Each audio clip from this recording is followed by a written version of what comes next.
জিন্দেগি যেভাবেই কাটান, রাত ভোর হবেই, দিন রাত হবেই, কবরে যেতে হবে। ঠিকই না বলেন না? মানেন কিংবা না মানেন, গ্রহণ করেন কিংবা বর্জন করেন, হ্যাঁ, আল্লাহর গোলামি করেন আর নাফরমানি করেন, নির্দিষ্ট সময়ে চলে কিন্তু যেতেই হবে। হবে কি না বলেন না বা? হ্যাঁ, রাত কিন্তু ভোর হয়ে যায়, দিন কিন্তু রাত হয়, সকাল দুপুর হয়, ছোট্ট শরীর যৌবন হয়, যৌবনের শরীর আবার বৃদ্ধ হয়।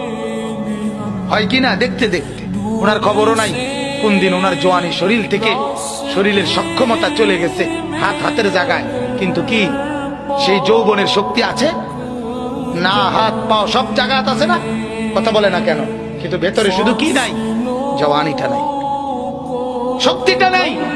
আল্লাহ তাআলা বলেন, এভাবেই বান্দা রাত আর দিনের আবর্তনে কোনো এক ফাঁকে আমি তোমার যৌবনের শক্তি, তোমার জওয়ানি আমি দূর করে তোমাকে বৃদ্ধ বানিয়ে দেব।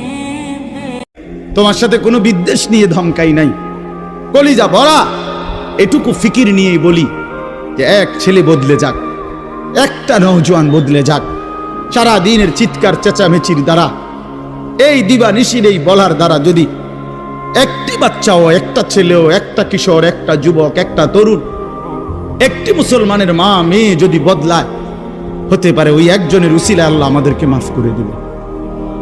এই আশায় ভাইয়া, এই আশায় যুবক ভাইয়া, তোমরা ইসলামের দিকে ফেরা দরকার, তোমরা আল্লাহর দিকে ফেরা দরকার। চারিদিকে সারা পৃথিবী জুড়ে সমস্ত ষড়যন্ত্র ইসলামের বিরুদ্ধে, মুসলমানের বিরুদ্ধে। তোমরা দেখছো ভাইয়া, গাজার মধ্যে মুসলমানের রক্তে ভাসতেছে, ফিলিস্তিনে মুসলমানের রক্তে ভাসছে, আজ আবার লেবাননে মুসলমানের রক্তে জমিন ভেসে গেছে। এত রক্ত প্রতিদিন মুসলমানের ঝরছে, এরপরও কেমনে নামাজ না পইরা থাকো? এরপরও কেমনে দুশ্মনের মতো চলাফেরা করো? কার মতো চুল সাজাইলা, কার মতো জামা পরলা, কার মতো নিজেকে পরিচয় দিলা? যেই বেঈমানদের সাথে তোমার চুল, জামা, শরীর, প্যান্ট, কথাবার্তা মিলাইছো, খোদার কসম। বাদ দুগা খাইতে এলে খুব মাতবর, মোবাইল একখান টিপে, মোটরসাইকেল একখান চালায়। হ্যাঁ, বাহ বাহ বাহ বাহ বাহ বাহ বাহ। আর কি, আর ধরে কে? আমার একটা মোটরসাইকেল আছে, আমার একটা মোবাইল আছে, আমার কিছু বন্ধু আছে যারা আমার সারাক্ষণ অসৎ সঙ্গ দেয়। যখনই আমার সমস্ত নাফরমানি মন চায়, কিছু অসৎ বন্ধু মিলে যায়, যে বন্ধুরা আমার সারাক্ষণ চরিত্রহীনতা শিখায়, অসভ্যতা, নোংরামি, অশ্লীলতা, বেহায়াপনা শিখায়। এমন কিছু বন্ধু যার মিলে গেছে, একটা মোটরসাইকেল মিলে গেছে, একটা মোবাইল মিলে গেছে, তো নারীর ছবি, আড্ডা, জিনা, ব্যভিচারের দৃশ্য, মদের আড্ডা, জুয়ার আড্ডা, নারীর আড্ডা, নারীর আলাপ, অথবা মোবাইলের অস্থির ছবি দেখা, এই জিন্দেগি মুসলমান? এর জন্যই আল্লাহ তাআলা আমাদেরকে মুসলমানের ঘরে বানাইছিলেন। এজন্যই আমার বাবা মুসলমান, এজন্যই আমার মা মুসলমান।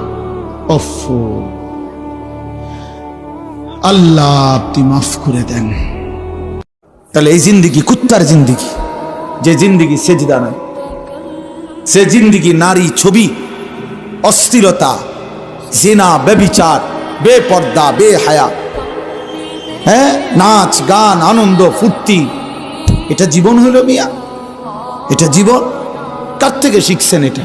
কেন ভুলে গেলেন আল্লাহ নবী সাল্লাল্লাহু আলাইহি সাল্লামের বিধান? নবীজি সাল্লাল্লাহু আলাইহি সাল্লাম বলছেন, আল গিনা রুকিয়াতুজ জিনা। নবীজি বলছে, গান বাদ্য এটা জিনা এবং ব্যভিচারের তাবিজ। তাবিজ বুঝেন না? তাবিজ অর্থাৎ যেখানেই গান বাদ্য হয় সেখানেই জিনা ব্যভিচার হয়, নারী পুরুষের অবাধ মেলামেশা হয়। গানের ওই পিঠে, নাচের ওই পিঠে বাদ্য যখন টুং টুং টুং টুং করে বাজে, বাদ্যের ওই পিঠে জিনা আছে, ব্যভিচার আছে, ব্যভিচার আছে। আল্লাহ নবী সাল্লাল্লাহু আলাইহি ওয়াসাল্লাম বলছেন, ইস্তিমাউল মালাহি মাসিয়াতুন। নবীজি বলছে, গান শোনা গুনাহ, গুনাহ, গুনাহ। আল জুলুসু আলাইহা ফিসক।